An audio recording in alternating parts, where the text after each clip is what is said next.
فقد قال الله تبارك وتعالى في كلامه المجيد والفرقان الحميد يا أيها الذين آمنوا إنما الخمر والميسر والأنصاب والأزلام رجس من عمل الشيطان فاجتنبوه لعلكم تفلحون. وقال الله تبارك وتعالى في موضع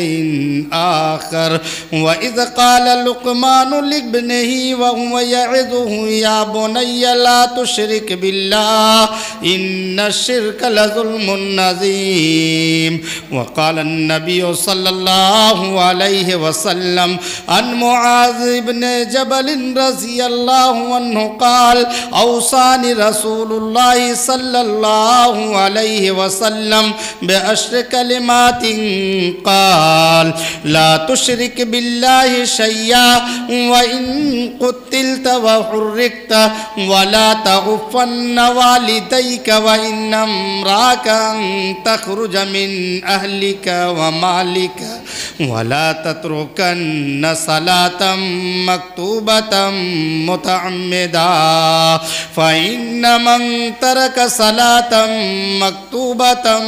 متعمدا فقد برئت منه ذمة الله. ولا تشربن خمرا فإنه رأس كل فاحشة وإياك والمعصية فإن بالمعصية حل سخط الله عز وجل. وإياك والفرار من الزحف وإن هلك الناس وإذا أصاب الناس موتان وأنت فيهم فاصبت وأنفق على عيالك من طولك ولا ترفع عنهم مساك أدبا واخفهم في الله. رواه البخاري. سبحانك لا علم لنا إلا ما علمتنا إنك أنت العليم الحكيم. رب اشرح لي صدري ويسر لي أمري واحلل عقدة من لساني يفقه قولي. رب زدني علما اللهم رب زدني علما آمین.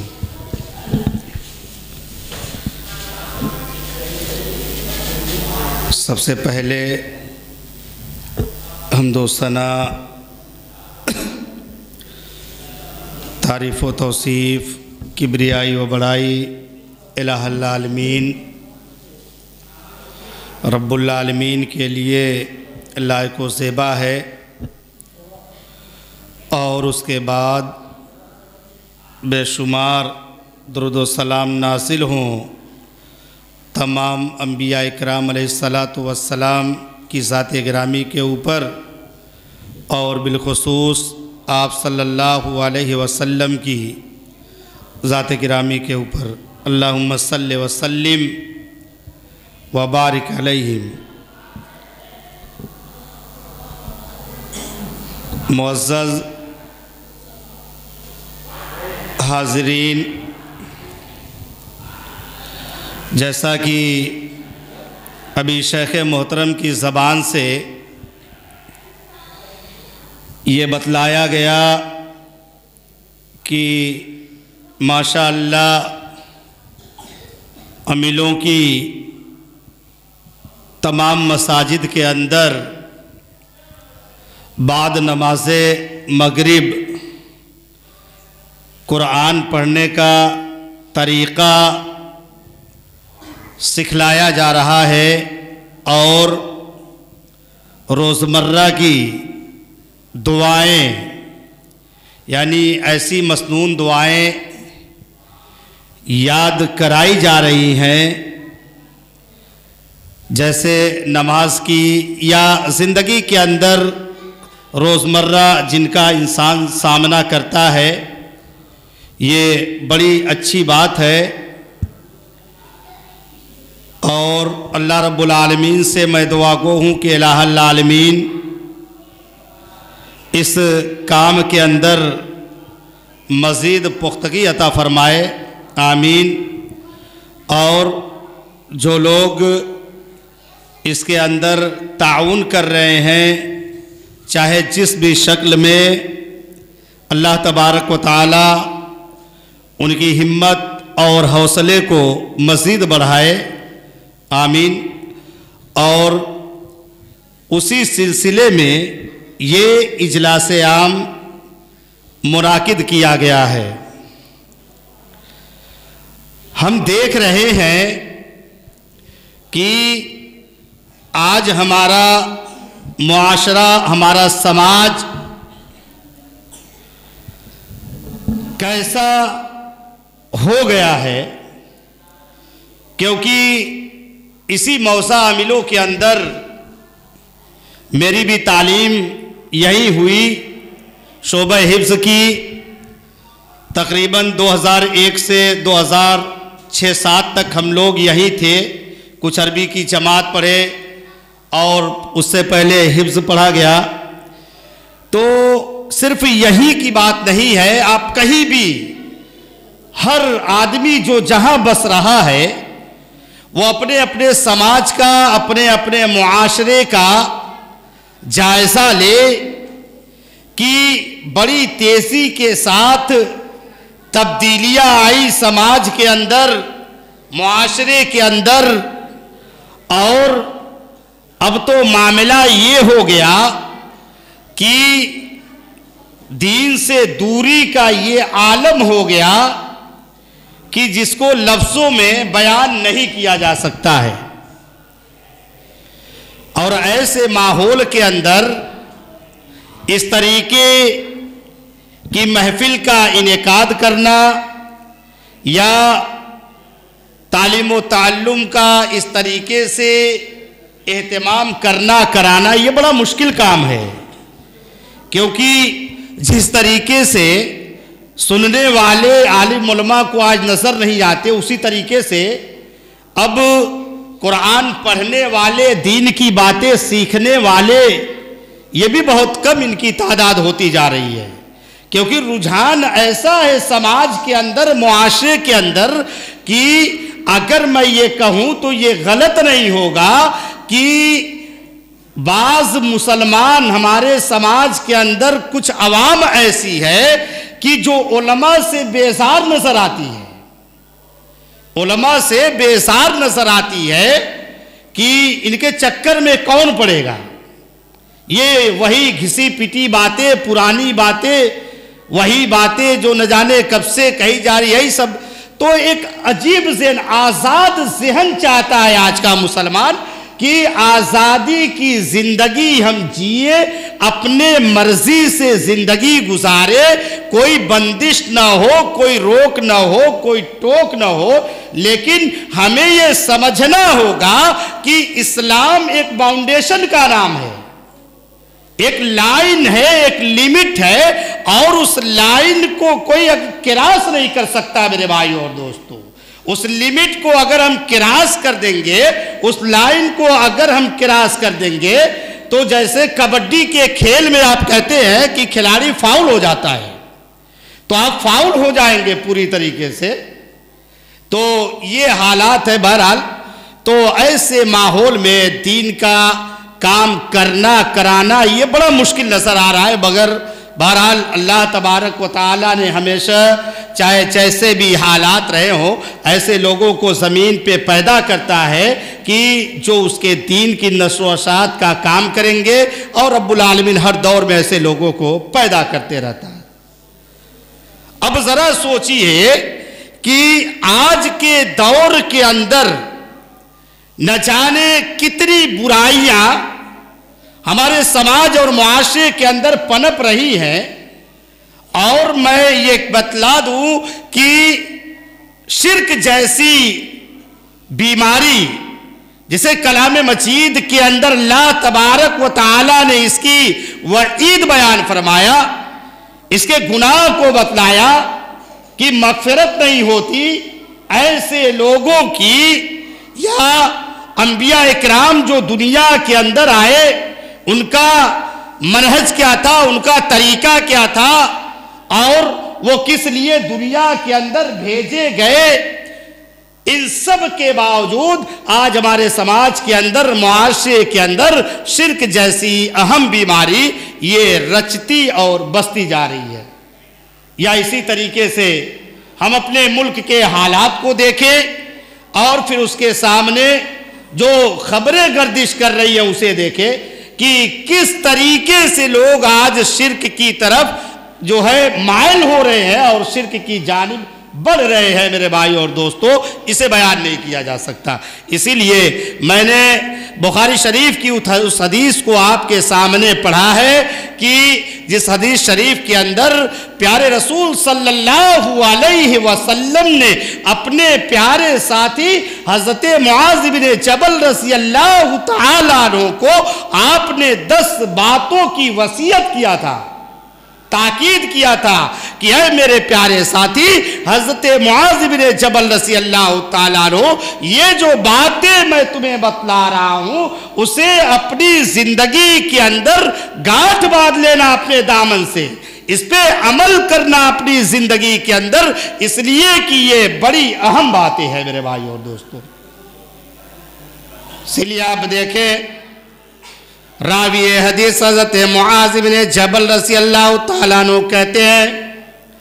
کہ آپ صلی اللہ علیہ وسلم نے مجھے 10 باتوں کی آپ نے تاکید فرمایا۔ وہ 10 باتیں کیا ہے؟ عن معاذ بن جبل رضی اللہ تعالیٰ عنہ قال قال رسول اللہ صلی اللہ علیہ وسلم بعشر کلمات قال، وہ کہتے ہیں کہ آپ صلی اللہ علیہ وسلم نے مجھے 10 باتوں کی آپ نے وصیت فرمایا۔ اس میں پہلے نمبر پہ آپ نے کیا بیان فرمایا؟ لا تشرک باللہ شیئا وَإِن قُتِلْتَ وَحُرِّقْتَ۔ اے میرے پیارے ساتھی حضرت معاذ بن جبل رضی اللہ تعالیٰ عنہ، کبھی بھی آپ اپنی زندگی کے اندر، کبھی بھی آپ اپنی لائف کے اندر شرک نہ کرنا۔ وَإِن قُتِلْتَ وَحُرِّقْتَ، اگرچہ تمہیں دنیا کے اندر توحید کے خاطر جلا دیا جائے یا تمہیں دنیا کے اندر توحید کے خاطر قتل کر دیا جائے۔ اب ذرا سوچئے میرے بھائی اور دوستو کہ حضرت معاذ بن جبل رضی اللہ تعالیٰ عنہ کو آپ صلی اللہ علیہ وسلم نے یہ وصیت کیا کہ توحید کے خاطر چاہے تمہیں اپنی جان کا نذرانہ پیش کرنا پڑ جائے لیکن اس کی پرواہ نہ کرنا، لیکن توحید کے اندر خلل نہ آنے دینا۔ رب العالمین کی جو توحید ہے، جو رب العالمین کا مقام ہے، مرتبہ ہے، جو اس کی عظمت ہے، اس کے اندر کسی قسم کی ملاوٹ نہ کرنا اپنی زندگی کے اندر۔ اور جب ہم تاریخ پڑھتے ہیں، اسلام کی ہسٹری پڑھتے ہیں، اسی توحید کے خاطر حضرت بلال رضی اللہ تعالی عنہ جو ایک کالے اور حبشی غلام تھے، عرب کے تپتے ہوئے صحرا کے اوپر آپ کو لٹایا گیا، آپ کو گرم تپتے ہوئے صحرا پہ لٹا دیا جاتا تھا اور آپ کے سینے کے اوپر بھاری پتھر رکھ دیا جاتا تھا تاکہ آپ ہل نہ سکے۔ کتنی تکالیف اور کتنی مصیبتیں برداشت کیا لوگوں نے۔ حضرت سمیہ رضی اللہ تعالی عنہ کا واقعہ، جیسا کہ شیخ نے بتلایا کہ سوال بھی کیا گیا تھا، اس کا بڑا مشہور و معروف واقعہ ہے۔ اسی توحید کے خاطر انہوں نے کیا کیا نہیں برداشت کیا، یا اسی طریقے سے آپ دیکھ لیں، ہسٹری بھری پڑی ہے میرے بھائی اور دوستو۔ لیکن آج ہم پشتینی مسلمان ہیں، اس لیے کہ جب ہم اپنی نسل در نسل کھنگالتے ہیں تو یہ پتہ چلتا ہے کہ جیسے آج ہمارے والد مسلمان ہیں، اسی طریقے سے اور اوپر جاتے ہیں تو ہمارے دادا مسلمان ہیں، اور پھر اسی طریقے سے اور اوپر جاتے ہیں تو وہ بھی مسلمان ہیں۔ اس لیے ہمیں اس کی قدر و منزلت کا اندازہ نہیں میرے بھائی اور دوستو۔ رب العالمین کے نزدیک یہ بہت بڑا گناہ ہے کہ رب العالمین کی توحید کو چھوڑ کر کے، اس کے نام کو چھوڑ کر کے کسی دوسرے کی نام کو جپا جائے، کسی دوسرے کے نام پہ نذر و نیاز کیا جائے، کسی دوسرے کے نام کی جو ہے منت اور سماجت کی جائے، یہ رب العالمین کے نزدیک یہ سب سے بڑا گناہ ہے۔ اسی لیے آپ صلی اللہ علیہ وسلم نے سب سے پہلے یہ وصیت کیا کہ لا تشرک باللہ شیئا وَإِن قُتِلْتَ وَحُرِّقْتَ۔ اے میرے پیارے ساتھی، حضرت معاذ بن جبل رضی اللہ تعالیٰ عنہ، کبھی بھی آپ اپنی زندگی کے اندر شرک نہ کرنا، چاہے تمہیں توحید کے خاطر دنیا کے اندر جلا دیا جائے یا تمہیں توحید کے خاطر دنیا کے اندر قتل کر دیا جائے، قتل ہو جانا تم گوارا کر لینا، جل جانا تم گوارا کر لینا، لیکن توحید کے ساتھ کبھی سمجھوتا نہ کرنا۔ اور پھر آپ دیکھیں رب العالمین نے اس لیے کلام مجید کے اندر شرک کی قباحت کو اور اس کی نحوست کو بیان کرتے ہوئے ارشاد فرماتا ہے، حضرت موسیٰ علیہ السلام کا نام آتا ہے، حضرت یحییٰ علیہ السلام کا نام آتا ہے، حضرت اسماعیل علیہ السلام کا نام آتا ہے، حضرت ہارون علیہ السلام کا نام آتا ہے۔ اسی طریقے سے رب العالمین 18 نبیوں کا ذکر کرتا ہے اور سب کا ذکر کرنے کے بعد پھر یہ اعلان کرتا ہے وَلَوْ أَشْرَكُوا لَحَبِطَ عَنْهُمْ مَا كَانُوا يَعْمَلُونَ، کہ یہ سارے کے سارے پیغمبر تھے، یہ سارے کے سارے نبی تھے، یہ سارے کے سارے میرے چنندہ بندے تھے، اگر یہ بھی اپنی زندگی کے اندر شرک کرتے، توحید کو اپنی زندگی کے اندر چھوڑ دیتے اور توحید کو چھوڑ کر کے اگر یہ شرک میں ملوث ہو جاتے، وَلَوْ أَشْرَكُوا لَحَبِطَ عَنْهُمْ مَا كَانُوا يَعْمَلُونَ، تو ان کی بھی ساری کی ساری نیکیاں برباد ہو جاتی، بیکار ہو جاتی۔ ذرا سوچئے میرے بھائی اور دوستو، حالانکہ انبیاء اکرام کہ جو ہے اس صفت سے یہ خالی ہے کہ ان کے ساتھ شرک کا معاملہ ہو، لیکن امت کو یعنی یہ تعلیم دینا، انسانوں کو یہ تعلیم دینا مقصد ہے اللہ تبارک و تعالیٰ کا، کہ اگر انبیاء اکرام کی ذات سے یہ معاملہ ہو جاتا تو ان کے ساتھ بھی کوئی روح اور رعایت کا معاملہ نہیں کیا جاتا، تو ہم تو عام انسان ہیں میرے بھائی اور دوستو، اس لیے ہمیں اس سے ہوشیار ہونے کی ضرورت ہے۔ اور پھر یہیں پہ بس نہیں کیا بلکہ اور آگے بڑھیے، اللہ تبارک و تعالیٰ نے پیارے رسول صلی اللہ علیہ وسلم کو خطاب کرتے ہوئے ارشاد فرماتا ہے لَإِنَّ أَشْرَكْتَ لَيَحْبَطَنَّ عَمَلُكَ وَلَتَكُونَنَّ مِنَ الْخَاسِرِينَ۔ اے محمد اکرم صلی اللہ علیہ وسلم، اگر آپ بھی اپنی زندگی کے اندر شرک کر دیتے، اگر آپ بھی اپنی زندگی کے اندر توحید کو چھوڑ دیتے، لَإِنَّ أَشْرَكْتَ لَيَحْبَطَنَّ عَمَلُكَ وَلَتَكُونَنَّ مِنَ الْخَاسِرِينَ، تو آپ کی بھی ساری کی ساری نیکیاں برباد ہو جاتی، آپ کے بھی سارے کے سارے نیک اعمال ختم ہو جاتے۔ لَإِنَّ أَشْرَكْتَ لَيَحْبَطَنَّ عَمَلُكَ وَلَتَكُونَنَّ مِنَ الْخَاسِرِينَ، اور آپ بھی نقصان اٹھانے والوں میں سے ہو جاتے، آپ بھی گھاٹا اٹھانے والوں میں سے ہو جاتے۔ ذرا سوچئے میرے بھائی اور دوستو کہ محمد اکرم صلی اللہ علیہ وسلم کو یہ تنبیہ آپ کو کی جا رہی ہے، لیکن آج ہم اپنے سماج کا، اپنے معاشرے کا، اپنے گھر کا جائزہ لیں کہ شرک کے نام پہ یا دین کے نام پہ کس طریقے سے چور دروازوں سے ہمارے گھر کے اندر شرک داخل ہو رہا ہے اور ہم ہیں کہ اسے پہچانتے نہیں۔ اس لیے ہوش کے ناخن لینے کی ضرورت ہے اور اپنی یعنی کہ ایک ذمہ داری کا احساس کرنے کی ضرورت ہے کہ ہمارے گھر کا ماحول دینی ماحول ہو، ہم بچوں کی تعلیم و تربیت کا ایسا انتظام کریں ان کا کہ ان کی جو ہے توحید سے پوری طریقے سے واقفیت ہو جائے اور شرک سے جو ہے نفرت ہو جائے۔ میرے بھائیوں اور دوستو، ایسا تعلیمی نظام بنانا پڑے گا اور اس طریقے کا تعلیمی انتظام کرنا پڑے گا اور اپنے بچوں کی نگرانی کرنی پڑے گی، انہیں سنبھالنا ہوگا، ورنہ جو حالات ہیں وہ حالات اب بے قابو ہو رہے ہیں میرے بھائی اور دوستو۔ یہ بڑے افسوس کا مقام ہے، اس لیے کہ حالات بہت ہی ناسازگار ہیں۔ ملکی پیمانے پہ آپ دیکھیے، علاقائی اعتبار پہ دیکھیے، یا پردیش کے لیول پہ آپ دیکھیے کہ کیسا ماحول ہے اور کیسی ذہنیت ہے لوگوں کی۔ اس لیے بڑے ہی یعنی کہ پھونک کر قدم رکھنے کی ضرورت ہے اور بڑی ہی تدبیر اختیار کرنے کی ضرورت ہے کہ اپنے سماج سے اس بیماری کا کیسے خاتمہ کیا جائے۔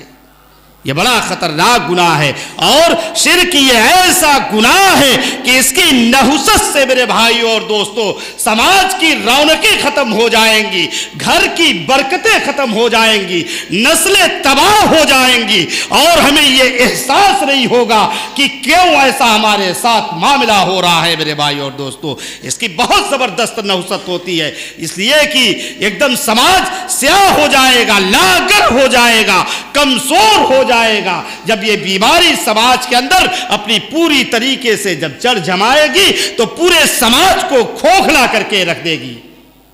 اسی لیے ایسے ہی نہیں، آپ صلی اللہ علیہ وسلم نے یہ وصیت کیا، یا اللہ تبارک و تعالی نے جگہ جگہ کلام مجید کے اندر اس کی نحوست کو، اس کی بے برکتی کو اور اس سنگین گناہ کو یوں ہی نہیں، اللہ تبارک و تعالی نے جگہ جگہ کلام مجید کے اندر مختلف انداز سے بیان فرمایا ہے۔ اسی لیے آپ دیکھیں ایک دوسرے مقام پہ رب العالمین سے شرک کو بیان کرتے ہوئے ارشاد فرماتا ہے، ان اللہ لا یغفر ان یشرک بہ ویغفر ما دون ذلک لمن یشاء، کہ بے شک اللہ تبارک و تعالی شرک کو معاف نہیں کرے گا۔ جو شخص بھی اپنی زندگی کے اندر توحید کے اندر ملاوٹ کر دے گا، شرک اپنی زندگی کے اندر انجام دے گا، تو اللہ تبارک و تعالی سے گناہگار کو نہیں بخشے گا، ایسے گناہگار کے گناہ کو، ایسے گناہگار کے پاپ کو معاف نہیں کرے گا۔ ان اللہ لا یغفر ان یشرک بہ ویغفر ما دون ذلک لمن یشاء، اور شرک کے علاوہ چاہے جو بھی گناہ اگر اللہ تبارک و تعالیٰ کی مرضی شامل حال رہے، یعنی رب العالمین کا رحم و کرم ہوا، ہو سکتا ہے کہ رب العالمین ایسے گناہوں کو معاف کر دے، ایسے پاپ کو ہمارے دھل دے، لیکن اگر ہم اپنی زندگی کے اندر شرک کرتے ہیں تو رب العالمین نے یہ کھلا اعلان کر دیا کہ اے میرے بندو، اگر تم اپنی زندگی کے اندر توحید کے اندر خلل پیدا کرو گے، شرک جیسے عظیم گناہ کے اندر اگر تم ملوث ہو جاؤ گے، تو تمہارے پاپ کا احصالہ نہیں کیا جائے گا، تمہارے پاپ کو نہیں مٹایا جائے گا، تمہارے گناہ کو نہیں دھلا جائے گا، جس کی وجہ سے انسان سزا کا مستحق ہو جائے گا۔ اسی لیے آپ دیکھیں حکیم لقمان کے واقعے کو بیان کرتے ہوئے کلام مجید کے اندر رب العالمین ان کی نصیحتوں کو ذکر کر رہا ہے۔ سب سے پہلی نصیحت حکیم لقمان اپنے بیٹے کو کیا کر رہے ہیں؟ ارشاد ہوتا ہے وَإِذْ قَالَ لُقْمَانُ لِابْنِهِ وَهُوَ يَعِظُهُ يَا بُنَيَّ لَا تُشْرِكْ بِاللَّهِ، کہ اے مسلمانوں یاد کرو اس وقت کو، یاد کرو اس منظر کو جب حکیم لقمان نے اپنے بیٹے کو واعظ کرتے ہوئے، جب حکیم لقمان نے اپنے بیٹے کو نصیحت کرتے ہوئے یہ کیا نصیحت کیا؟ وَإِذْ قَالَ لُقْمَانُ لِابْنِهِ وَهُوَ يَعِظُهُ يَا بُنَيَّ لَا تُشْرِكْ بِاللَّهِ، کہ اے میرے پیارے بیٹے کبھی بھی اپنی زندگی کے اندر شرک جیسا گناہ نہ کرنا، ان الشرک لظلم عظیم، اس لیے کہ یہ شرک بہت بڑا ظلم ہے۔ ذرا سوچئے میرے بھائی اور دوستو، مختلف مقامات پہ اور مختلف طریقے سے اللہ تبارک و تعالی نے اس گناہ کا تذکرہ کیا کلام مجید کے اندر، لہذا اس سے اپنے آپ کو بچانے کی ضرورت ہے اور سماج کے اندر توحید کے سبق کو پھیلانے کی ضرورت ہے، توحید کے درس کو عام کرنے کی ضرورت ہے، تاکہ شرک جو ہمارے سماج کے اندر اپنی جڑوں کو مضبوط کر رہا ہے اس کی جڑ ختم ہو جائے اور وہ گناہ زبی بوس ہو جائے میرے بھائیوں اور دوستو۔ پھر اس کے بعد راوی حدیث حضرت معاذ بن جبل رضی اللہ تعالیٰ عنہ کہتے ہیں کہ پہلی وصیت یہ آپ صلی اللہ علیہ وسلم نے شرک کے تعلق سے کیا، اور پھر اس کے بعد کہتے ہیں کہ دوسری وصیت آپ نے یہ کیا، لا تشرک باللہ شیئا وَإِن قُتِلْتَ وَحُرِّقْتَ۔ پھر اس کے بعد کہتے ہیں وَلَا تَعُفَّنَّ وَالِدَيْكَ وَإِنَّ أَمْرَاكَ أَن تَخْرُجَ مِنْ أَهْلِكَ وَمَالِكَ۔ راوی حدیث حضرت معاذ بن جبل رضی اللہ تعالیٰ عنہ کہتے ہیں کہ آپ صلی اللہ علیہ وسلم نے دوسری وصیت کرتے ہوئے مجھ سے کہا وَلَا تَعُفَّنَّ وَالِدَيْكَ وَإِنَّ أَمْرَاكَ أَن تَخْرُجَ مِنْ أَهْلِكَ وَمَالِكَ۔ اے میرے پیارے ساتھی، حضرت معاذ بن جبل رضی اللہ تعالیٰ عنہ کبھی بھی اپنی زندگی کے اندر والدین کی نافرمانی نہ کرنا، ان کے حکم کو نہ ماننے کی غلطی نہ کرنا۔ وَلَا تَعُفَّنَّ وَالِدَيْكَ وَإِنَّ أَمْرَاكَ أَن تَخْرُجَ مِنْ أَهْلِكَ وَمَالِكَ۔ اگرچہ تجھے وہ اپنے مال سے اور زمین و جائیداد سے تمہیں الگ کر دے۔ ذرا سوچئے میرے بھائیوں اور دوستو، آج ہم جائزہ لیں سماج کا، معاشرے کا، اپنے گھر کا جائزہ لیں کہ ہماری زندگیاں کس طریقے سے گزر رہی ہے، یا والدین کے تعلق سے ہم کتنا حساس ہیں، ہمارے اندر کتنی بیداری پائی جاتی ہے۔ یہ بڑے افسوس کا مقام ہے، اور خاص طور پہ بڑھاپے کے عالم میں والدین جوان بچوں کے اور زیادہ محتاج ہو جاتے ہیں۔ ایسے عالم میں ان کی سیوا کی جائے، ان کی ہر طریقے سے ان کا خیال کیا جائے، ان کا ادب کیا جائے، ان کا احترام کیا جائے، ان کی عزت کی جائے، ان کا اکرام کیا جائے۔ وَلَا تَعُفَّنَّ وَالِدَيْكَ وَإِنْ أَمْرَاكَ أَن تَخْرُجَ مِنْ أَهْلِكَ وَمَالِكَ۔ راوی حدیث کہتے ہیں کہ آپ نے یہ وصیت کیا کہ کبھی بھی اپنی زندگی کے اندر والدین کی نافرمانی نہ کرنا۔ اے میرے پیارے ساتھی، چاہے تمہیں تمہارے والدین اپنی زمین و جائیداد سے نکال دے یا تمہیں اپنے مال سے بے دخل کر دے، رب العالمین نے کلام مجید کے اندر بھی والدین کے مقام و مرتبہ کو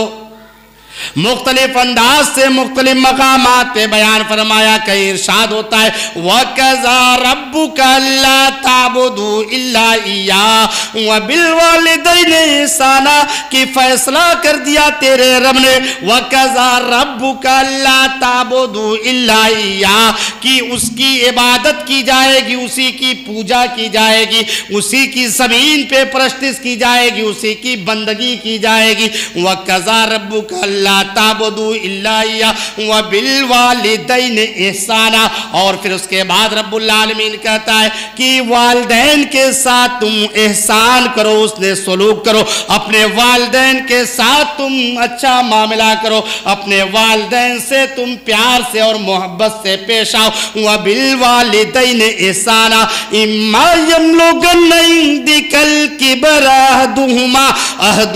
او كلاهما فلا تقل لهما اف ولا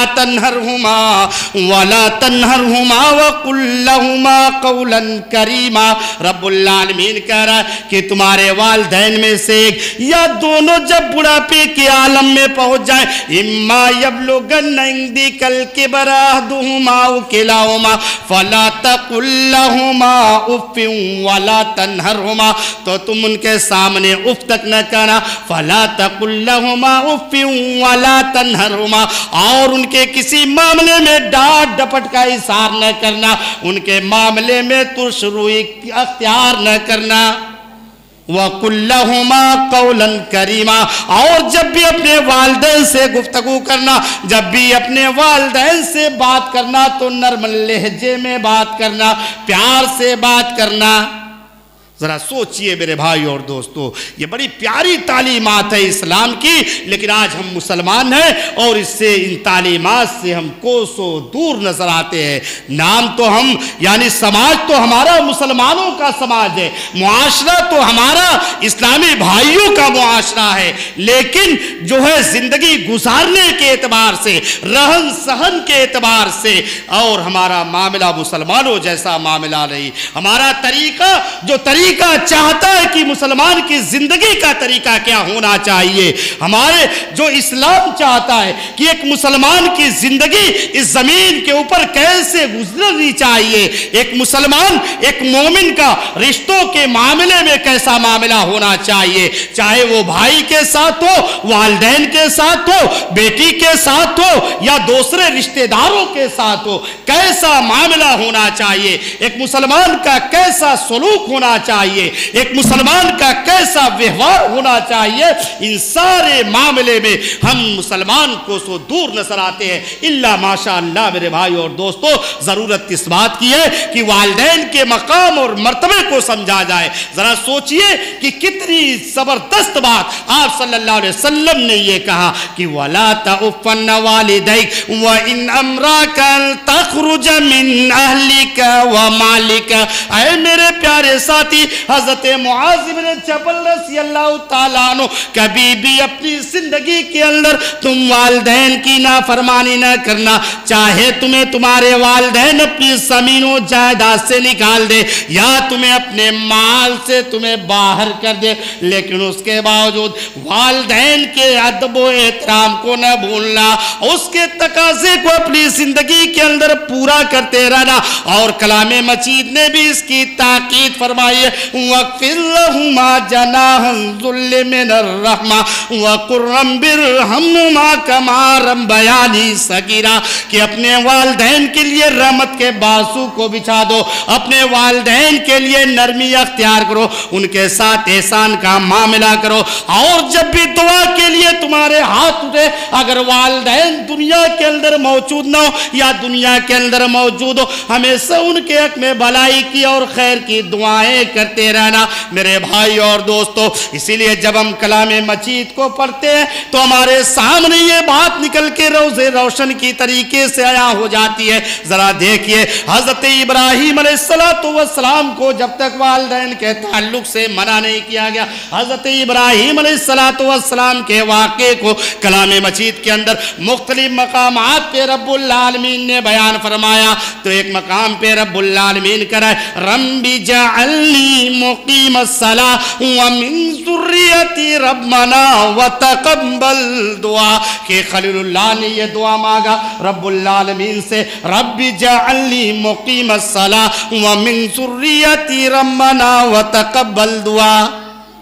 اور اسی طریقے سے اور دوسرے مقام پہ بھی آپ جائیں گے تو بہت سارے انبیاء نے اپنے والدین کے تعلق سے دعائیں مانگا ہے۔ لہذا ہر مسلمان کے لیے یہ ضروری ہے اور اس کی یہ ذمہ داری بنتی ہے کہ والدین کے حق میں خیر کی دعا کرتا رہے، والدین کے ادب و احترام کو ملحوظ رکھے، ان کی مجبوریوں کو مجبوری سمجھے، اور بڑھاپے کے عالم میں جب والدین کمزور ہو جائے اور خصوصاً ان کا مزاج جب چڑچڑا مزاج ہو جائے، ایک ہی بات کو اگر وہ کئی مرتبہ تم سے کہے تو آپ جھلاہٹ کا شکار نہ ہو۔ ہم کرے اندر بے دلی نہیں پیدا ہونی چاہیے کہ ایک ہی کام کو 10 مرتبہ آپ مجھ سے کراتے ہیں، ایک ہی بات کو 7 مرتبہ آپ مجھ سے کہتے ہیں، لہذا میں تنگ آ گیا ہوں، میں آپ کی خدمت کیسے کروں گا، مجھے میں تنگ آ گیا ہوں، پریشان ہو چکا ہوں۔ ایسے جملے سے ہم پرہیز کریں جس سے والدین کے کلیجے کو ٹھیس پہنچے، جس سے والدین کے کلیجے کو ٹھیس پہنچے،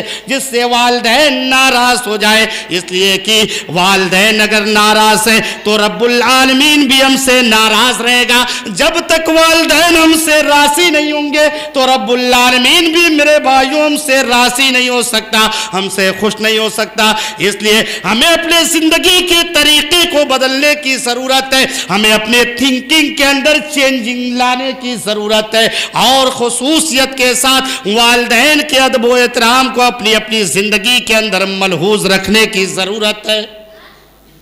ایسی ضرورت ہے یہ سماج کی ضرورت ہے، معاشرے کی ضرورت ہے، تاکہ سماج کے اندر سے، گھر کے اندر سے بگاڑ اور جو فتنہ اور جو فساد جنم لے رہا ہے، جو برائیاں پیدا ہو رہی ہے، ان سب کا اسی طریقے سے خاتمہ ہو سکتا ہے جب ہم اسلامی تعلیمات کے مطابق اپنی زندگی دنیا کے اندر گزاریں گے میرے بھائی اور دوست۔ ورنہ یہ تقریریں ہو، پروگرام ہو، باتیں ہوں، علماء کا آواز ہو، نصیحتیں ہو، اور ایک کان سے سنے اور ایک کان سے باہر چلی جائے اور عملی زندگی کے اندر ہم اس کا مظاہرہ نہ کریں تو یہ سب بیکار ہے میرے بھائی اور دوستو، اس کا کوئی نتیجہ نہیں حاصل ہو سکتا ہے۔ اس لیے اس کی ضرورت کو سمجھیے اور اپنی زندگی کے اندر ہمیں جو ہے بیداری لانے کی ضرورت ہے، چینجنگ کرنے کی ضرورت ہے۔ اسی لیے آپ صلی اللہ علیہ وسلم نے اپنے پیارے ساتھی حضرت معاذ بن جبل کو یہ زبردست وصیت کیا تھا۔ پھر اس کے بعد راوی حدیث حضرت معاذ بن جبل رضی اللہ تعالیٰ عنہ کہتے ہیں تیسری بات کی جو آپ نے وصیت کیا مجھے وہ یہ تھی وَلَا تَتْرُكَنَّ صَلَاةً مَكْتُوبَةً مُتَعَمِّدًا فَإِنَّ مَنْ تَرَكَ صَلَاةً مَكْتُوبَةً مُتَعَمِّدًا فَقَدْ بَرِئَتْ مِنْهُ ذِمَّةُ اللَّهِ۔ اے میرے پیارے ساتھی حضرت معاذ بن جبل رضی اللہ تعالیٰ عنہ کبھی بھی اپنی زندگی کے اندر جان بوجھ کر کے فرض نماز کو ترک نہ کر دینا، کبھی بھی اپنی زندگی کے اندر جان بوجھ کر کے فرض نماز کو ترک نہ کر دینا۔ وَلَا تَتْرُكَنَّ صَلَاةً مَكْتُوبَةً مُتَعَمِّدًا فَإِنَّ مَنْ تَرَكَ صَلَاةً مَكْتُوبَةً مُتَعَمِّدًا، اس لیے کہ جو شخص بھی اپنی زندگی کے اندر جان بوجھ کر کے فرض نماز کو ترک کر دیتا ہے، جو شخص بھی اپنی زندگی کے اندر گیان اس بات کا ہوتے ہوئے کہ ظہر کی اذان ہو گئی یا عصر کی اذان ہو گئی اس کے باوجود بھی وہ مسجد کے اندر حاضری نہیں دیتا یا جہاں پہ ہے وہیں پہ نماز کا اہتمام نہیں کرتا ہے، فرض نماز کو نہیں پڑھتا ہے، وَلَا تَتْرُكَنَّ صَلَاةً مَكْتُوبَةً مُتَعَمِّدًا فَإِنَّ مَنْ تَرَكَ صَلَاةً مَكْتُوبَةً مُتَعَمِّدًا فَقَدْ بَرِئَتْ مِنْهُ ذِمَّةُ اللہ۔ تو ایسا شخص رب العالمین کے حفاظت کے ذمے سے نکل جاتا ہے، اور ایک دوسری روایت میں آتا ہے کہ ایسا شخص رب العالمین کے بخشش کے ذمے سے نکل جاتا ہے۔ اب ذرا سوچیں میرے بھائی اور دوستو، آج ہم اپنے گھر کا، اپنی ذات کا اور مسلمان جائزہ لے، ہم اپنے سماج کا، اپنے معاشرے کا، اور ہر شخص خود اپنے نفس کا محاسبہ کرے کہ ہمارے اندر نماز کے تعلق سے کتنی محبت پائی جاتی ہے۔ کیا جب اذان ہوتی ہے تو گھر کے سارے افراد کیا نماز کی پابندی کرتے ہیں؟ نماز کا ہم اپنی زندگی کے اندر کتنا اہتمام کرتے ہیں؟ اللہ کی قسم کھا کر کے کہتا ہوں کہ مسلمانوں کی اکثریت تو مسجد کے میناروں سے حیا علی الصلاۃ حیا علی الفلاح کی صدائیں بلند ہوتی ہے، مؤذن کہتا ہے آؤ نماز کی طرف آؤ، آؤ کامیابی کی طرف آؤ، لیکن مسلمان نے کی ہوٹل پہ گپ اور شپ میں مشغول نظر آتا ہے۔ ہمیں کہ اپنے نرم گداز بستروں کو چھوڑنا گوارا نہیں کرتے، مسجد کے اندر آنے کے لیے گوارا نہیں کرتے۔ نماز کے معاملے میں تو جتنی سخت تاکید اسلام نے بیان کی ہے، ہمارے مذہب کے اندر جتنا زور اس بات پہ ڈالا گیا، میں سمجھتا ہوں کسی دوسری عبادت کے تعلق پہ اتنا زور نہیں ڈالا گیا، لیکن اس کے باوجود بھی ہمارا نماز کے معاملے میں کیا حال ہے، اس پہ غور کرنے کا مقام ہے۔ ہم نبی اکرم صلی اللہ علیہ وسلم کی سیرت کو جب پڑھتے، آپ کی زندگی کے حالات کو پڑھتے، ذرا سوچئے جب ایک مسلمان جاکنی، ایک مرد یا ایک مومن یا ایک انسان جب جاکنی کے عالم میں ہوتا ہے، اپنے موت کے قریب ہوتا ہے، تو کلام مجید نے اس کی سختی کو بیان کیا ہے کہ کتنی تکالیف ہوتی ہے اس وقت، کتنی مصیبتوں میں مبتلا ہوتا ہے۔ ایسے عالم میں حدیث کے اندر عائشہ صدیقہ رضی اللہ تعالی عنہا راویہ حدیث ہے، وہ کہتی ہے جب آپ مرض الموت کے اندر مبتلا تھے، آپ کا دنیا کے اندر آخری گھڑی چل رہی تھی، آپ اللہ سے ملنے والے تھے، آپ دنیا چھوڑ کر کے جانے والے رہے تھے، ایسے عالم میں شدت بخار سے آپ کا بدن تپ رہا تھا، میں نے ہاتھ لگایا آپ کا بدن جل رہا تھا، آپ کے اوپر کنویں کا پانی ڈالا جا رہا تھا اور آپ یہ کوشش کر رہے تھے کہ تھوڑا سا مرض میں افاقہ ہو جائے اور میں مسجد میں جا کر کے نماز ادا کر لوں، اور خود آپ کے زبان سے جو آخری نکلنے والا جملہ ہے ذرا اسے غور کیجئے میرے بھائی اور دوستو۔ راویہ حدیث اما عائشہ صدیقہ رضی اللہ تعالیٰ عنہ بیان کرتی ہے، آپ جب مرض الموت کے اندر تھے آپ کی زبان سے یہ جملہ نکل رہا تھا، الصلاۃ الصلاۃ وما ملکت ایمانکم، کہ لوگوں نماز نماز نماز قائم کرتا، نماز قائم کرتے رہنا اور اپنے ماتاتوں کے اوپر، اپنے نوکر اور چاکروں کے اوپر، اپنے کے اوپر مہربانی کرتے رہنا، نرمی کا معاملہ کرتے رہنا۔ ذرا سوچئے آج اس نماز کے تعلق سے ہمارا حال کیا ہے، ہمارے سماج کا، ہمارے معاشرے کا، ہمارے گھر کا۔ خود ہر آدمی اپنی اپنی ذات کا محاسبہ کر سکتا ہے۔ ذرا سوچئے اس نماز کے تعلق سے کتنی بیداری پائی جاتی ہے ہمارے سماج کے اندر، اتنی اہم عبادت اور اس میں اتنی زیادہ غفلت کہ اسے بیان نہیں کیا جا سکتا میرے بھائی اور دوست۔ بلکہ اگر جائزہ لیا جائے تو آپ دیکھیں رب العالمین نے نماز کے معاملے میں تو جو ہے سستی کرنے والوں کو منافقین کے کٹگرے میں کھڑا کیا ہے۔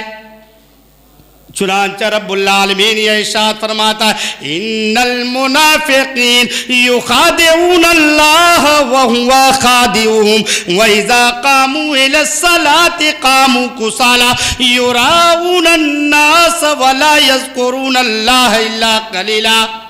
کہ بے شک جب منافقین ان المنافقین یخادعون اللہ وهو خادعهم، یہ منافقین سمجھتے ہیں کہ یہ اللہ کو دھوکہ دے رہے، اللہ کے ساتھ یہ گھپلا کر رہے ہیں، اللہ کے ساتھ یہ فراڈ کر رہے ہیں۔ ان المنافقین یخادعون اللہ وهو خادعهم، ارے یہ اللہ کے ساتھ کیا فراڈ کریں گے، اللہ کے ساتھ کیا دھوکہ کریں گے، بلکہ اللہ ان کے ساتھ دھوکہ کر رہا ہے۔ ان المنافقین یخادعون اللہ وهو خادعهم، یہ اپنے ساتھ ہی دھوکہ کر رہے ہیں، اپنے ساتھ ہی فراڈ کر رہے ہیں۔ وهو خادعهم واذا قاموا الى الصلاة قاموا كسالى، جب یہ نماز کے لیے کھڑے ہوتے ہیں تو ان کے چہرے مرجھائے ہوتے ہیں، دل جو ہے بے مردگی چھائی ہوتی ہے، جسم بالکل کمزور نظر آتا ہے، لاغر نظر آتا ہے، یہ بیمار نظر آتے ہیں۔ میرے بھائی اور دوستو ذرا ہم دیکھیں کہیں اذان ہوتے ہمارے اندر تو یہ صفتیں نہیں پیدا ہو رہی ہے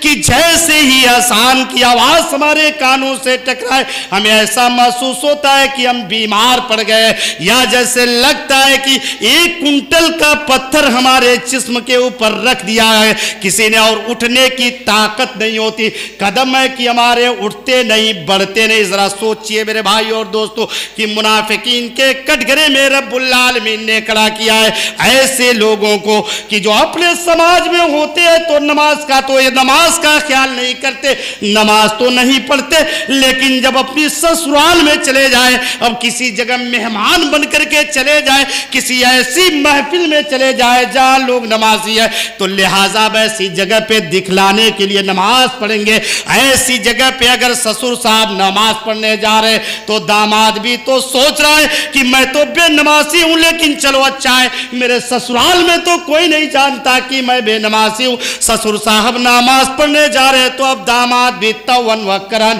بے دلی کے ساتھ ہی صحیح لیکن نماز کے لیے جائے گا، یعنی دکھلانے کے لیے نماز پڑھتے ہیں۔ یا اسی طریقے سے بعض ایسے حضرات ہوتے ہیں اپنے سماج میں ہوتے ہیں تو نماز پڑھتے ہیں کہ ابا جو ہے برا نہیں برا مانیں گے اگر میں نماز نہیں پڑھوں گا، میرے دادا کیا کہیں گے، میرے چاچا کیا کہیں گے، یا میرے محلے کے لوگ کیا کہیں گے کہ اتنا اچھا لڑکا ہے نماز نہیں پڑھتا ہے، اس لیے نماز کا اہتمام کرتے۔ لیکن جب وہی لڑکا، جب وہی انسان، وہی مسلمان اعظم گڑھ شہر کے اندر ہو، مبارک پور کی گلیوں کے اندر ہو، ایسی جگہ پہ ہو جہاں شناسائی نہیں، کوئی دیکھنے والا نہیں، کوئی جان پہچان کرنے والا نہیں، لہذا ایسی جگہ پہ جب نماز کا وقت ہو جائے، اذان ہو تو نماز کا اہتمام نہیں کرتے۔ ذرا سوچئے یہ تمام قسمیں ہمارے سماج کے اندر پائی جا رہی ہے۔ کہ اپنے سماج کے اندر ہے، پڑھ رہے، ایسی جگہ چلے گئے جہاں کوئی جانتا نہیں، کوئی پہچانتا نہیں، اب آسان ہو رہی ہے، کون جائے گا بھیا؟ تو نہیں جائیں گے، اس لیے کہ یہاں کون ہے روکنے والا، کون ہے ٹوکنے والا، کون کیا کہے گا؟ یا اسی طریقے سے اپنے سماج میں نہیں پڑھتے لیکن کئی مہمان بن کر کے چلے گئے، اب پتا چلا کہ جو ہم گئے ہم وہاں 10 لوگ ہیں، 5 لوگ ہیں، نمازی ہے، آسان ہو گئی، وہ نماز پڑھنے جائیں گے، تو لہٰذا اب طوعاً وقرآن ہم بھی نماز پڑھنے چلے، اس لیے کہ بھائی پھر معاملہ بڑا خراب ہے کہ سب لوگ نماز پڑھنے، اب میں اکیلے یہاں کیا کروں؟ لہٰذا نیکی متقی بننے کی خواہش تو ہے لیکن عمل نہیں ہو پاتا میرے بھائی اور دوستو، کہ عمل کرنے کی کوشش کرے، اللہ کے ساتھ دھوکے کا معاملہ نہ کرے، اپنے نفس کے ساتھ دھوکے کا معاملہ نہ کرے، اپنے نفس کے ساتھ فراد نہ کرے میرے بھائی اور دوستو۔ یہ مسلمان کا کام نہیں، یہ ایک مومن کی شان نہیں، یا ایسا جو ہے اسلامی معاشرے کے اندر ایسے چال اور چلن نہیں ہونے چاہیے میرے بھائی اور دوستو۔ ایک مسلمان موحد ہوتا ہے، سچا ہوتا ہے، پکا ہوتا ہے، مومن کے اندر خیانت نہیں پائی جاتی، مومن دغا باز نہیں ہوتا، مومن جھوٹا نہیں ہوتا، مومن فرادی نہیں ہوتا۔ ایک مسلمان کی یہ صفت نہیں، یہ پہچان نہیں میرے بھائی اور دوستو۔ اسی لیے ہم تو آپ تو ماشاءاللہ تقریباً اگر اس عملیوں کی سرزمین کو کہا جائے یہ قصبہ ہے، ہم تو دیہات میں زندگی گزارتے، لوگ بتلاتے ہیں کہ پہلے دیہات کے اندر مسلمانوں کے پاس ہندو عورتوں کی یعنی غیر مسلم عورتیں اپنے بچوں کو لے کر کے لائن لگاتی تھی مسجد کی سیڑھیوں پہ کہ میاں جی نماز پڑھ کر کے آئیں گے، دعا کریں گے، لیکن آج ان کا بھی اعتبار اٹھ گیا۔ وہ کہتے ہیں کہ اب تو تمہارے سماج کے اندر، تمہاری ذات کے اندر، تمہارے معاشرے کے اندر، مسلمانوں کے اندر تو خود بے ایمانی آ گئی، یہ تو خود صحیح نہیں ہے، لہٰذا ان سے کیا معاملہ بنے گا؟ ذرا سوچئے، یہ بڑے افسوس کا مقام ہے میرے بھائی اور دوستو۔ اپنے آپ کو بدلنے کی ضرورت ہے، اپنا اسلام نہ جو ہے سماج، اسلامی سماج بنانے کی ضرورت ہے، معاشرہ کو پاک بنانے کی ضرورت ہے، ان ساری گندگیوں سے سماج کو پاک کرنے کی ضرورت ہے، ورنہ اسی گندگی کے اندر، جس گندگی کے اندر ہم زندگی گزار رہے ہیں، یہ نحوستیں نازل ہوتی رہیں گی، اللہ کا عذاب اسی طریقے سے ہمارے اوپر آتا رہے گا، سماج کمزوری کا شکار ہوتا رہے گا، لاغر ہوتا رہے گا۔ ذرا سوچئے مسلمانوں کے اندر یا ہمارے سماج کے اندر بے ایمانی، ڈاکہ زنی، چوری چماری، فرار، جھوٹ، نہ جانے کیا کیا یہ صفتیں نہیں پائی جاتی؟ ابھی مثال دیں گے آپ کی، یہ سب کے یہاں پایا جاتا ہے، ٹھیک ہے، لیکن ہم تو مسلمان، ہمارا مذہب تو ہمیں اس سے روکتا ہے، ہماری تعلیم روکتی ہے، ہمارا قرآن روکتا ہے، ہمارا نبی روکتا ہے۔ اپنی زندگی کو صاف اور شفاف بنائے، صاف ستھری زندگی گزارے دنیا کے اندر۔ اسی لیے نماز کی بڑی تلقین کیا ہے آپ صلی اللہ علیہ وسلم نے حدیث مبارکہ کے اندر، اور اللہ تبارک و تعالی نے کلام مجید کے اندر اسے مختلف طریقے سے بیان فرمایا۔ حکیم لقمان کے واقعے میں اس کا بھی ذکر ملتا ہے کہ انہوں نے اپنے بیٹے کو یہ نصیحت کیا تھا، یا بنی اقم الصلاۃ وامر بالمعروف وانہی عن المنکر۔ حکیم لقمان نے اپنے بیٹے کو واعظ کرتے ہوئے کہا، یا بنی اقم الصلاۃ وامر بالمعروف، اے میرے پیارے بیٹے اپنی زندگی کے اندر نماز کی پابندی کرتے رہنا، اپنی زندگی کے اندر نماز کا اہتمام کرتے رہنا، اپنی زندگی کے اندر نماز قائم کرتے رہنا، نماز نہیں چھوڑنا۔ اور ذرا سوچئے میرے بھائی اور دوستو کہ اسے آپ صلی اللہ علیہ وسلم نے کہا کہ جو شخص اپنی زندگی کے اندر جان بوجھ کر کے فرض نماز کو ترک کر دے تو اللہ تبارک و تعالیٰ ایسے مسلمان کا، ایسے انسان کا جو ہے نگہبان نہیں ہوتا، وہ اس کی حفاظت کے ذمے سے نکل جاتا ہے، یا ایک دوسری روایت کے مطابق بخشش کے ذمے سے نکل جاتا ہے۔ تو پھر ہمارا حال کیسا ہوگا؟ یہ تو ہونا طے ہے، اس لیے اپنے سماج کے اندر حساسیت پیدا کرے۔ اس کے بعد راوی حدیث حضرت معاذ بن جبل رضی اللہ تعالیٰ عنہ کہتے ہیں کہ آپ صلی اللہ علیہ وسلم نے چوتھی بات کی وصیت کرتے ہوئے مجھ سے یہ وصیت کیا، وَلَا تَتْرُكَنَّ صَلَاةً مَكْتُوبَةً مُتَعَمِّدًا وَلَا تَتْرُكَنَّ صَلَاةً مَكْتُوبَةً مُتَعَمِّدًا فَإِنَّ مَنْ تَرَكَ صَلَاةً مَكْتُوبَةً مُتَعَمِّدًا فَقَدْ بَرِئَتْ مِنْهُ ذِمَّةُ اللَّهِ وَلَا تَشْرَبْ الخمر فإنه رأس كل فاحشہ، کہ اے میرے پیارے ساتھی حضرت معاذ بن جبل رضی اللہ تعالیٰ عنہ، کبھی بھی آپ اپنی زندگی کے اندر شراب کا استعمال نہ کرنا، کبھی بھی آپ اپنی زندگی کے اندر شراب کا سیون نہ کرنا۔ فَإِنَّهُ رَأْسُ كُلِّ فَاحِشَةٍ، اس لیے کہ یہ شراب تمام برائیوں کی جڑ ہے، تمام بے حیائیوں کی جڑ یہ شراب ہے، اور اسے حدیث کے اندر ام الخبائث کے نام سے تعبیر کیا گیا کہ خبیث اشیاء کی یہ ماں ہے میرے بھائیوں اور دوستوں۔ لیکن آج شراب کا کیسا نشہ ہے، امت کے نوجوانوں کو دیکھیں، نام بدل گیا، شراب کا لیبل الگ لگ گیا ہے، کئی بیئر کے نام پہ، کئی دوسرے مشروب کے نام پہ۔ آج امت کا نوجوان اپنے لبوں سے شراب کی باٹل لگائے نظر آئے گا، کام وہی ہے لیکن لیبل الگ لگا ہوا ہے، اور دھڑلے سے اس کا استعمال کیا جا رہا ہے سماج کے اندر، اور نوجوان نسل بڑی تیزی کے ساتھ اس مہلک بیماری کے اندر ملوث ہو رہی ہے میرے بھائیوں اور دوستوں۔ اس لیے کہ آج جو حالات ہیں ہمارے علاقے کے، آپ جائیے بڑے بڑے ریسٹورنٹ کھل گئے، ایک سے ایک خوبصورت خوبصورت ڈھابوں کا انتظام ہے، آپ جائیے وہاں عشاء کے بعد جائیے، امیر زادوں کی ایک لمبی قطار نظر آئے گی، باقاعدہ گاؤں تکیہ لگی ہوئی ہے، کھا رہے ہیں، مست کھانا کھا کر کے سگریٹ نوشی ہو رہی ہے، حقے چل رہے ہیں، یا شراب لبوں سے لگا کر کے مستی کی جا رہی ہے میرے بھائیوں اور دوستوں۔ کوئی پوچھنے والا نہیں، کوئی روکنے والا نہیں، کوئی ٹوکنے والا نہیں۔ یہ کیسا سماج، یہ کیسے مسلمان، یہ کیسے مسلمانوں کے ذمہ دار، یہ کیسے والدین ہمارے ذمہ دار جو اپنے بچوں سے پوچھنے کی جرات نہیں کرتے کہ بیٹا تو رات کو 11 بجے آتا ہے، 2 بجے آتا ہے، 2:30 بجے آتا ہے، تیری زندگی کہاں گزر رہی ہے، یہ رات تم نے کہاں گزارا، گھر سے غائب تھے، کہاں تھے، اب تک کوئی حساب لینے والا نہیں میرے بھائیوں اور دوستوں۔ بڑے ہی افسوس کا مقام ہے، اور شراب کا نشہ بالکل سر چڑھ کر کے بول رہا ہے، اس سے کوئی خالی نہیں۔ کیا جاہل اور کیا پڑھا لکھا طبقہ، کالج کے اندر، یونیورسٹیز کے اندر پڑھنے والے طلبہ کی بات کر رہا ہوں، ایسے مسلمان بچوں کی بات کر رہا ہوں جو اپنے شہروں سے دور ہو کر کے، اپنے گھر سے دور ہو کر کے، اپنی مارکیٹ سے دور ہو کر کے، کوئی لکھنؤ میں تعلیم حاصل کر رہا ہے، کوئی دلی میں تعلیم حاصل کر رہا ہے، کوئی ممبئی کے اچھے کالج میں پڑھ رہا ہے، اور ماں باپ کی یہ خواہش ہے کہ بچہ پڑھ لے گا، جاب کرے گا، آرام کا پیسہ کمائے گا، آرام ملے گا زندگی کے اندر، سکون کی سانس لیں گے، چین آ جائے گا، راحت آ جائے گی، گھر کی غریبی دور ہو جائے گی۔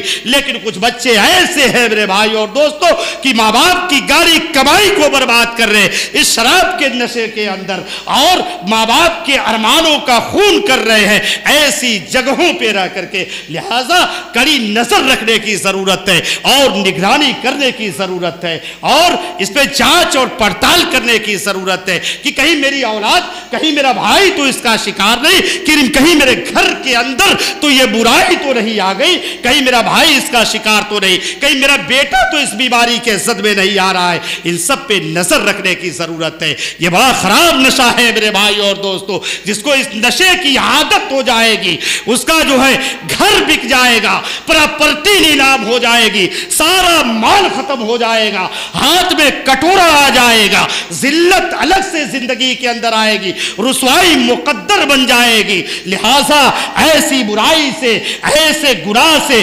نفرت دلائیے، اپنی آنے والی نسلوں کو یہ بتلائیے کہ یہ بھیانک گناہ ہے، یہ ایسا گناہ ہے کہ اس سے کروڑوں کی سمپتی ختم ہو جاتی ہے، بڑے بڑے خزانے ختم ہو گئے، لوگ روڈ پہ آ جاتے ہیں میرے بھائی اور دوستو۔ اس نشے سے دور رہنے کی ضرورت ہے۔ سماج کے اندر اگر دیکھا جائے اس نشے کے ساتھ ساتھ نہ جانے کتنے نشے ہیں ہمارے سماج کے اندر، کتنے نشوں کو بیان کیا جائے۔ واٹس ایپ کا نشہ نوجوانوں کے اوپر الگ سے چھایا ہوا ہے، فیس بک کا نشہ نوجوانوں کے ذہن و دماغ کے اوپر الگ سے چھایا ہوا ہے، انسٹاگرام کا نشہ یہ الگ سے جو ہے ان کے ذہن و دماغ کے اوپر حاوی ہے میرے بھائی اور دوستو۔ ملٹی میڈیا موبائل کا دور ہے، کوئی روکنے والا نہیں. کس سے چیٹنگ کر رہے ہو، کس سے باتیں کر رہے ہو. پب جی گیم کا نشہ الگ ہے، فری فائر کا نشہ الگ ہے، اور اسی طریقے سے ڈریم 11 پہ ٹیم بنانے کا نشہ الگ ہے.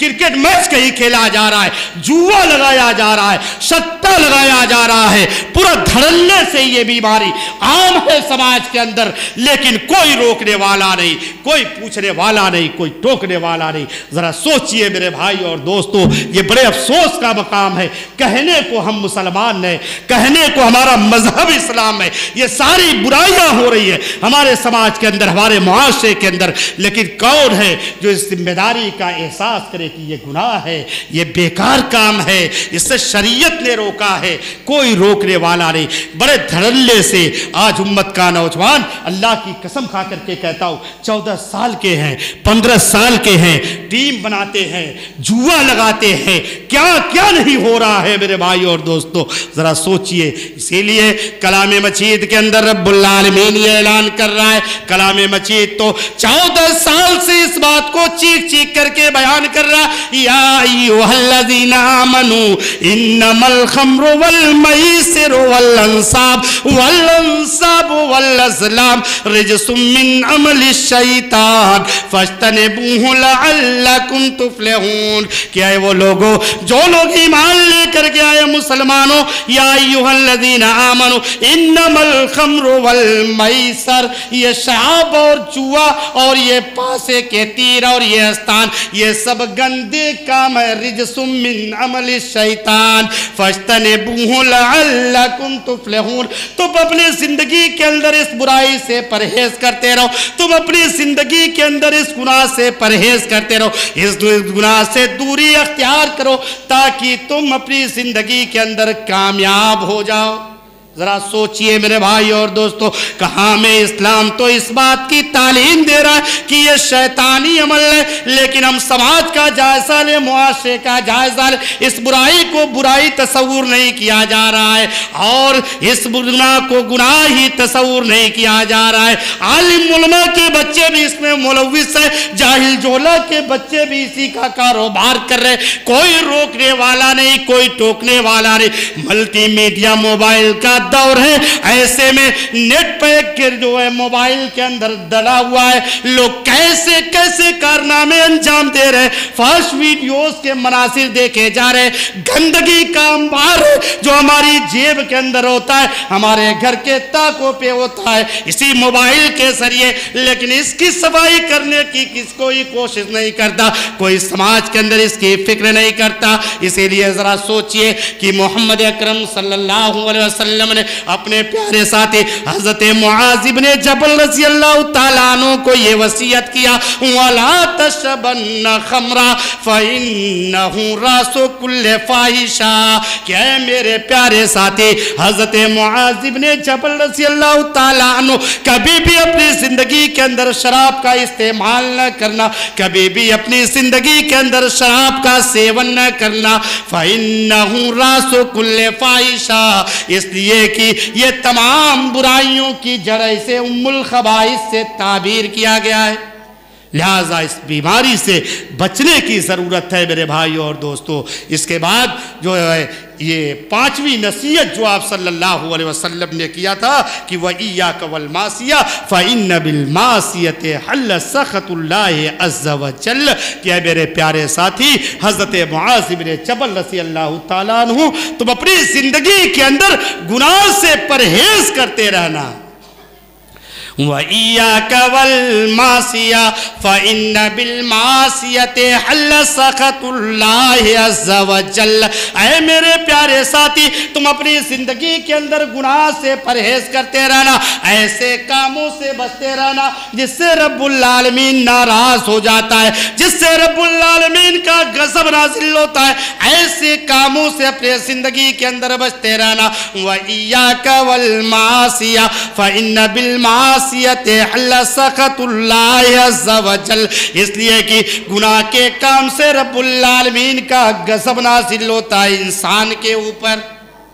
اب ذرا سوچے میرے بھائیوں اور دوستوں کہ آج کا مسلمان یہ نہیں جانتا کہ جھوٹ بولنا پاپ ہے، جھوٹ بولنا گناہ ہے، لیکن جھوٹ کا بازار چل رہا ہے کہ آج کا مسلمان یہ نہیں جانتا کہ جھوٹی گواہی دینا کتنا بڑا گناہ ہے۔ آپ چلے جائیے کورٹ کے اندر، چلے جائیے تحصیل پہ، چلے جائیے کچہری کے اندر، چلے جائیے لائن لگی ہے، مسلمانوں کے بے شمار کیسز آپ کو ایسے ملیں گے جس میں فراڈ کا معاملہ کیا جاتا ہے، ایک دوسرے کو پھنسنے اور پھنسانے کی کوشش کی جاتی ہے، بے جا ایک دوسرے پہ ظلم کیا جاتا ہے، اور سماج کے اندر سے پھر جب گواہ تلاشے جاتے ہیں تو ایسے مسلمان مل جاتے ہیں جو دوستی ہو یا یاری ہو یا رشتہ ناتا ہو، چل بھائی میں گواہی دینے کے لیے تیار ہوں، تو کیس تھانے کے اندر دائر کر، میں تیری طرف سے گواہی دوں گا کہ ایسا ایسا معاملہ ہوا ہے۔ ذرا سوچئے یہ سارے پاپ ہمارے سماج کے اندر کیے جاتے ہیں، گناہ کا انجام کیا ہوتا ہے ذرا سوچئے۔ فرعون کی زندگی کو دیکھیے، کلام مجید کے اندر اللہ تبارک و تعالیٰ نے اسے نشان عبرت بنا دیا۔ گناہ کی زندگی کا انجام کیا ہوا؟ فرعون کے پاس بے شمار دولت ہے، بے شمار دولت کا انبار ہے، چاہے قارون کو آپ دیکھ لیجئے، قارون کا خزانہ مشہور ہے، لیکن ان لوگوں کا انجام کیا ہوا دنیا کے اندر؟ اللہ تبارک و تعالیٰ نے انہیں نشان عبرت بنا دیا۔ یا اسی طریقے سے اس امت کے طاغوت اکبر ابو جہل کو دیکھیے، گناہگار تھا، محمد اکرم صلی اللہ علیہ وسلم سے نفرت کرتا تھا، اسلام سے نفرت کرتا تھا، اللہ کا باغی تھا، اللہ کے دین کا باغی تھا، اسلام سے بغاوت کرنے والا تھا اور دوسرے گناہوں کے اندر ملوث تھا۔ اس کا انجام کیا ہوا؟ اس لیے میرے بھائیوں اور دوستوں، اور گناہ کے اپنی زندگی کے اندر ایک دوسرے نقصانات یہ ہوتے ہیں کہ جو موجودہ نعمتیں ہوتی ہیں وہ روک لی جاتی ہیں، اور ساتھ ہی ساتھ جو نعمتیں ہمارے اوپر آنے والی ہوتی ہیں اسے بھی بند کر دیا جاتا ہے۔ حضرت آدم علیہ السلام کے واقعے میں یہ آپ کو عبرت کا نشان ملے گا کہ انہیں جنت سے نکال دیا گیا، جو نعمت موجود تھی وہ بھی چھن گئی، اور جو آگے مزید نعمت ملنے والی تھی ان نعمتوں سے بھی آپ کو محروم کر دیا گیا۔ اسی طریقے سے گناہگاروں کے تعلق سے اللہ تبارک و تعالی کلام مجید کے اندر یہ بیان فرماتا ہے، وَمَن يَعْشُ عَن ذِكْرِ الرَّحْمَنِ وَمَن يَعْشُ عَن ذِكْرِ الرَّحْمَنِ نُقَيِّضْ لَهُ شَيْطَانًا قَرِينًا، کہ جو شخص اپنی زندگی کے اندر رحمان کے ذکر سے اعراض کرے گا، گناہ کا کام کرے گا، تو رب العالمین اس کے اوپر ایک شیطان کو مسلط کر دیتا ہے۔ ذرا سوچئے میرے بھائی اور دوستو، تو گناہ کے بہت سارے کام ہیں جو آج ہمارے سماج کے اندر، معاشرے کے اندر بڑے دھڑلے سے انجام دیے جاتے ہیں، لہٰذا اپنے آپ کو بدلنے کی ضرورت ہے اور اپنے اندر بیداری پیدا کرنے کی ضرورت ہے۔ ان سارے کاموں سے یہ نہیں سمجھنا چاہیے کہ جھوٹ بولنا یہ معمولی گناہ ہے، کسی گناہ کو معمولی اور ہلکا نہیں سمجھنا چاہیے میرے بھائی اور دوستو، بلکہ گناہ کو گناہ سمجھے، گناہوں سے نفرت کرے، اس سے گھرنا کرے اور اس سے بچے، تب جا کر کے دیکھیں، ورنہ ہماری زندگی یہ زندگی اسی طریقے سے گزرتی رہے گی۔ ہمیں پریورتن کرنے کی لانے کی ضرورت ہے، چینجنگ پیدا کرنے کی اپنے اندر ضرورت ہے، اپنے آپ کو بدلنے کی ضرورت ہے، یہ وقت کی ضرورت بھی ہے اور ہماری شریعت بھی اسی بات کا تقاضا کرتی ہے۔ میرے بھائیوں اور دوستوں، مجھے جانا بھی ہے، اس لیے میں سمجھتا ہوں کہ میں یہیں پہ اپنی باتوں کو ختم کر دوں تو یہ بہتر ہوگا انشاءاللہ العزیز۔ اگر کبھی موقع ملا تو پھر آپ کے سامنے انشاءاللہ حاضر ہونے کی کوشش کروں گا اور آپ سے گفتگو کرنے کی کوشش کروں گا۔ آخر میں رب العالمین سے دعا گو ہوں کہ الہ العالمین تو ہم تمام مسلمانوں کو دین اسلام کے مطابق دنیا کے اندر زندگی گزارنے کی توفیق عنایت فرما، آمین۔ الہ العالمین تو ہم تمام مسلمانوں کو اپنی اپنی زندگی کے اندر جو ہے ہر برائی سے دور رہنے کی توفیق عنایت فرما، آمین۔ خصوصیت کے ساتھ ان برائیوں کا جن کا ذکر اس حدیث شریف کے اندر کیا گیا، ان سے خصوصیت کے ساتھ تو ہمیں دور رہنے کی توفیق عنایت فرما، آمین۔ الہ العالمین تو ہم تمام مسلمانوں کو اپنی اپنی زندگی کے اندر سچا پکا اور موحد مسلمان بنا دے، آمین۔ وآخر دعوانا الحمدللہ رب العالمین۔ السلام علیکم ورحمۃ اللہ وبرکاتہ۔